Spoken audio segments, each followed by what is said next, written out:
I ended up delaying for about half an hour. But once I can confirm we're live, we'll be getting into the game. It'll be a fairly short live stream today, of course, because, again, this is going to be, well, start of the new month. So we got ourselves we are, in fact, live, I can confirm. Awesome. All right, so, yeah, we can confirm that. Go ahead and actually share this over onto Discord, so anyone that's interested can join and view. And also, of course, we are going to be providing a link right back to this, or back to my Discord, because, of course, with this being December, we have a community film event. And, yeah, hopefully you guys will be able to enjoy it. Now, I didn't have a poll up because I kind of only had one film I really, really was wanting to show.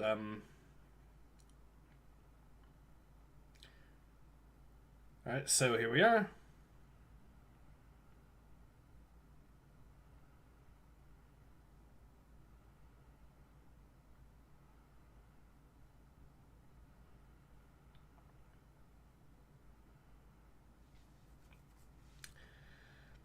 Alright, so I've sent that off, and I will send right back to you guys.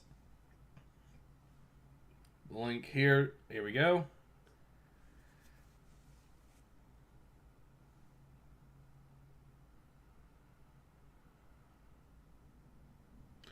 Alright. But yeah, once again, we're going to be doing Limbo the Lost, so because of that, I'm going to have to do the stream this way, so, yeah.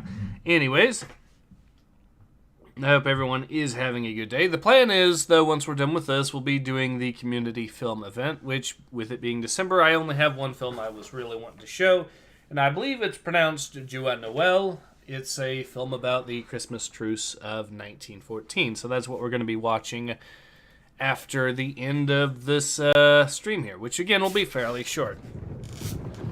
So I did actually practice a little bit and figure out where I needed to go from here. So let's get into it.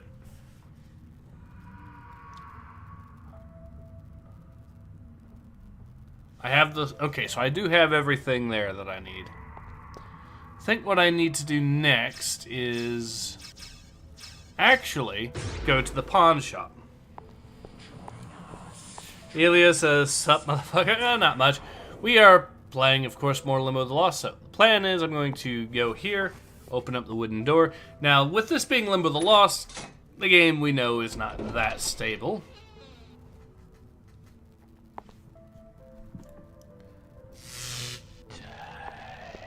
I want the glasses, and I will want this.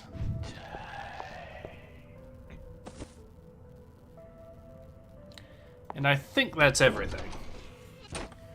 Ilya says, oh god, you are playing this shit. Oh yes, and why? Because, well, we've been doing a series on it already, so why not? Just why? Alright, so now we go back to the Brick and Brack and talk to the old lady.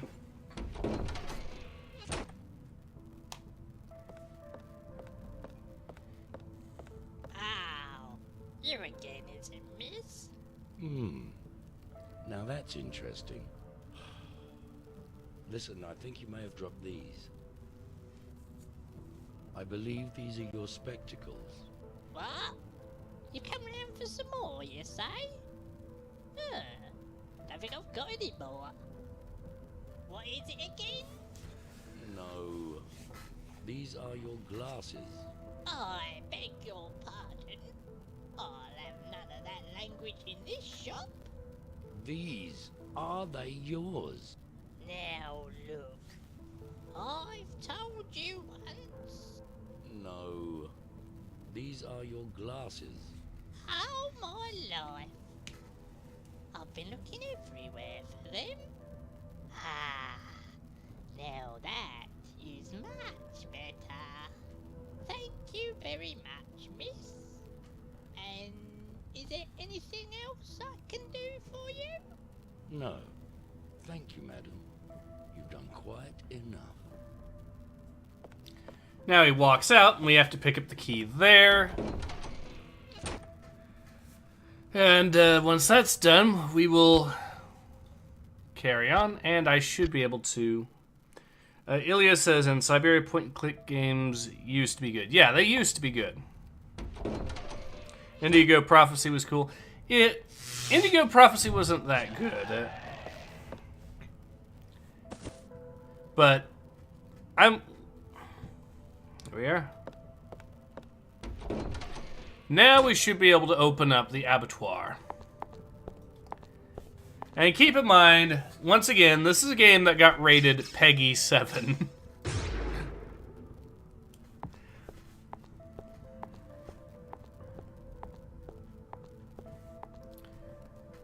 I'm actually surprised how quickly I'm going through this.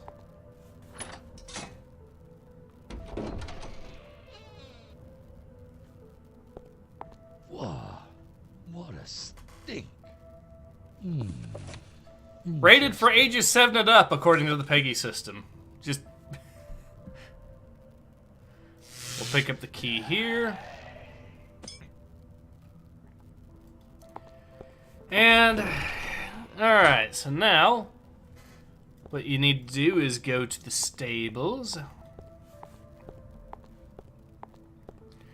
Needless to say, this game has been producing a lot of shorts videos for me. Whoops, I went the wrong way. That's okay. We need to go to the stables, though, and the reason why is so we can pick up... once we open up the door there should be a little button we can activate, and once we do, we can then go straight to the dead end and press the right combination. We should be good to go.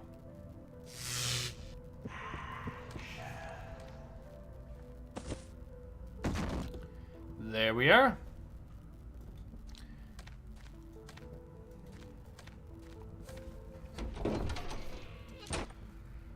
All right.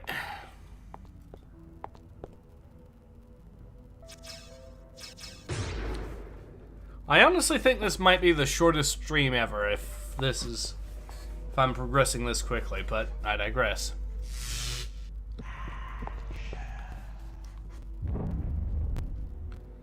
But if I remember correctly, we do have to do it in a specific order, which is left, right, and then center.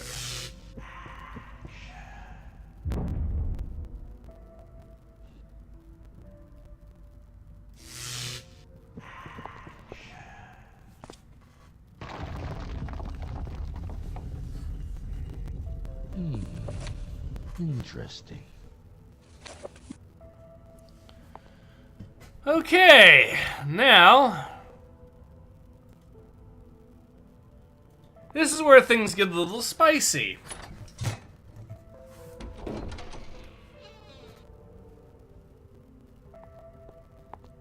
This seems to be some type of crematorium. Wow. The smell of burning flesh is very strong here. Well, at least we know now why the snow isn't cold, don't we? Well, Oh dear. we should get back to Darkmere and wind this case up. And if I'm right, we don't have much time until the Taker strikes again. And my guess is the Registrar is next.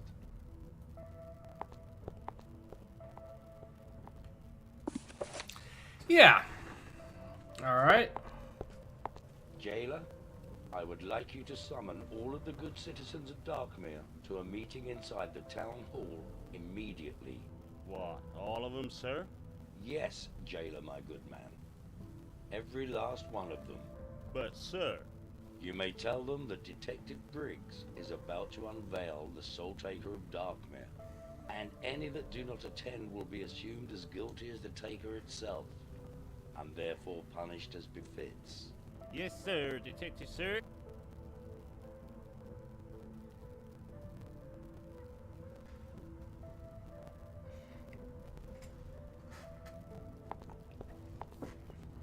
Well, wish me luck.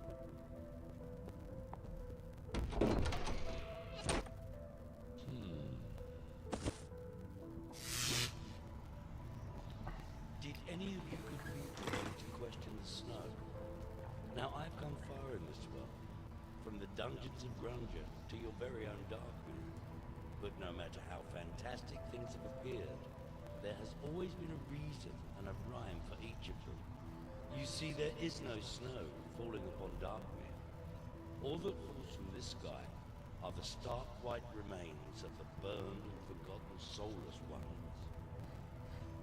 Let me explain, good folk of Darkmere. Who among you can remember when the so-called snow first began to fall? Does it not seem more than a coincidence that the snow began to fall as the first poor victims also began to fall at the hands of the Soul Taker? And have you never asked yourselves where the Taker came from and why here in Darkmere? A Soul Taker, as you may or may not know, is a malevolent shadow, a shapeless, formless child, spawned of four dark generals. But a Soul Taker is not free to roam the realms of Limbo at will. No. A Soul Taker must be summoned, and a price must be paid for the summoning of such a creature. So, who would be prepared to perform such a rite? And more to the point, to what aims? Among the good people of Darkmere, there exists, shall we say, a secret society. Ah, but this is no charitable group of prominent citizens anonymously aiding the needy. No.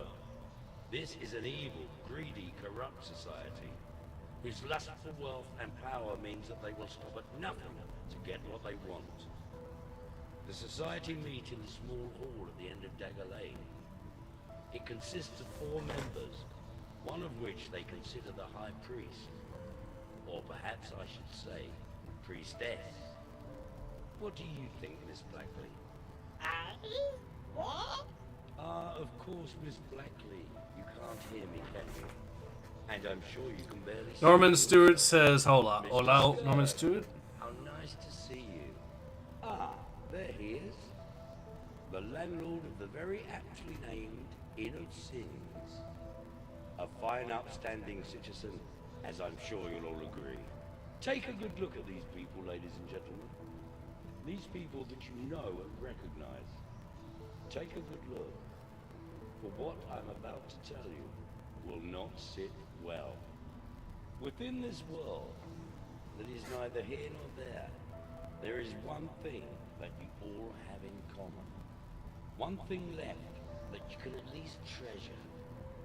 Your own soul. Now, the Keeper has given each of you your own soul book. And it's up to you to keep it safe. Ah, but these souls are not just precious to you. There are those that collect and trade in the souls of others.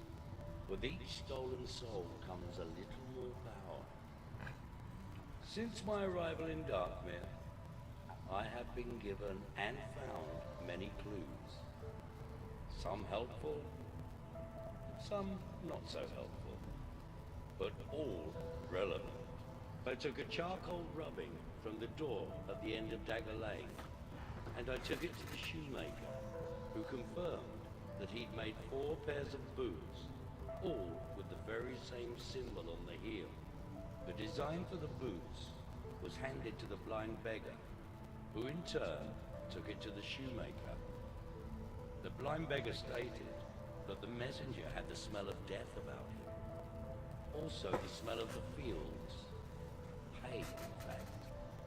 I do believe that Mr. Scourge here is the proud owner of an abattoir and a stable. 2 odors that would certainly match that description. I also found strands of hay on and around some of the victims. Miss Blackley. Ah, yes. Of course you're a little on the deaf side. Oh, and I see that you need to wear glasses. These I found at the scene of the crime. I recognized them because I'd seen Miss Blackley wearing them earlier. And then it struck me. Why would anyone, so partially sighted, go without her glasses? These, I believe, belong to you, Miss Blackley. You foolishly left them at the shoemaker's. You took them off, of course, enabled to look for the design with your perfectly good eyes. Now, the pair that you're wearing now, I took from the shop of Omega's.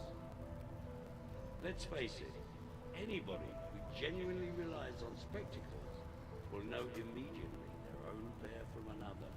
What?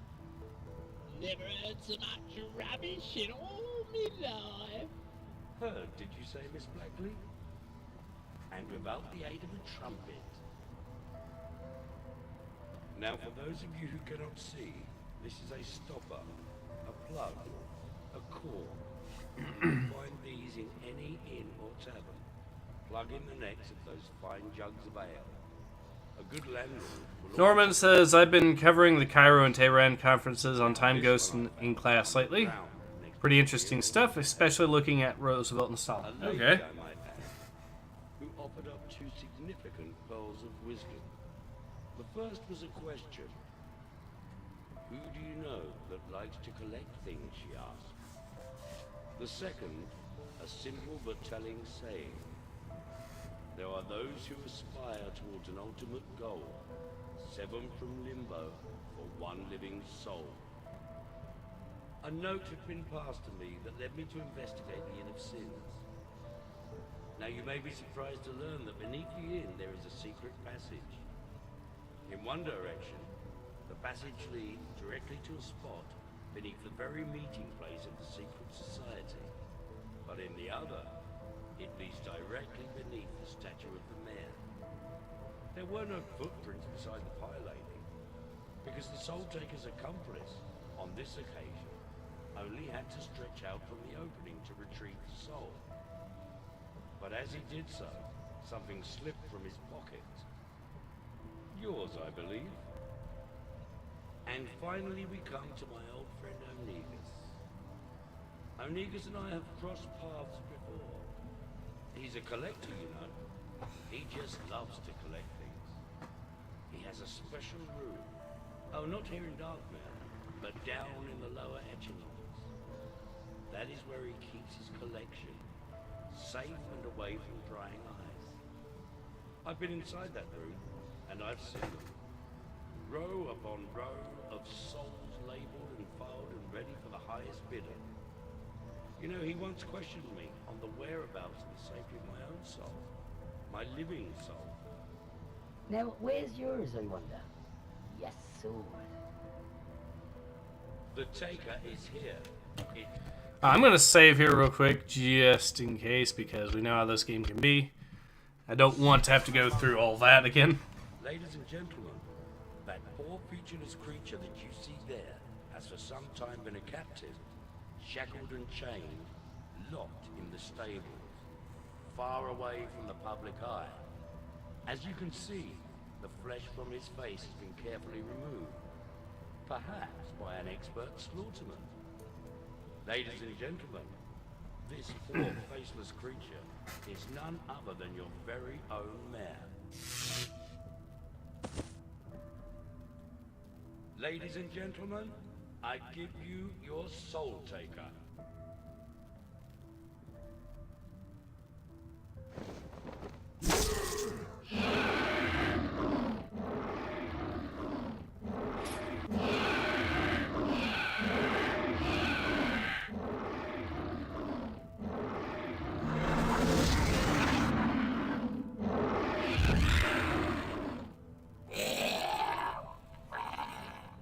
You know, there is always a price to pay when summoning and meddling with the great powers of darkness, as our four conspiring friends have discovered. People of Darkmere, the Soul Taker has been banished. Your mare has been returned.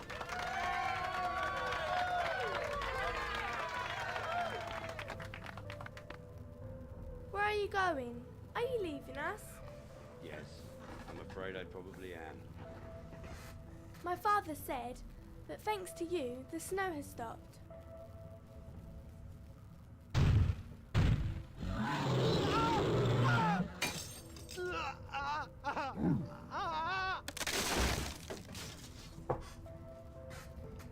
Who do you think you are throwing your weight around like this?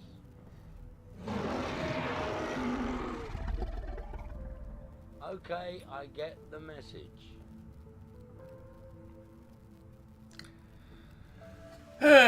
Chapter complete.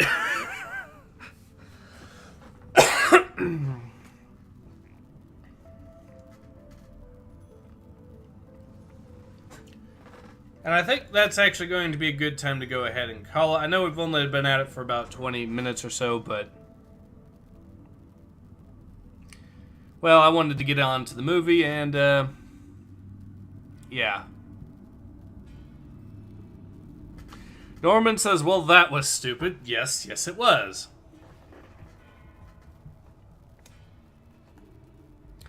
But... the good news is we only have 2 more chapters left, and I think they're both pretty short, so... We should only be able to have to worry about a handful of... I think we should only have to worry about 1 more stream or so at most, I think, at this point. But, yeah, I think we'll go ahead and call it. And, yeah, that was... Indeed, stupid, Norman. That is indeed too. And speaking of stupid, I do have to ask one thing. I actually sent Norman here a link to a video I believe might, a movie that I believe might be so bad it's good. And I wanted to hear if he had watched it yet and what his thoughts are. I'm actually thinking of eventually making it another one of those community events because it's a film that no one's heard of. And... Well, if I'm thinking maybe for April doing a So Bad It's Good film, and why not try that? But Norman, if you have seen it, well, I'd love to hear what you think before we head out. Not yet. I'll be watching it tomorrow. Okay, fair enough. Yeah, it's going to be something a little bit different on that. But for now, let's go ahead and get ready to watch the movie that's going to be for this month, which once again is going to be Joyeux Noël. So yeah, I'm looking forward to that. I hope you're looking forward to that as well, and I hope to see you there. But until then, take care. But until then, this has been Ace. Hope to see you guys again soon. Take care. Ace out.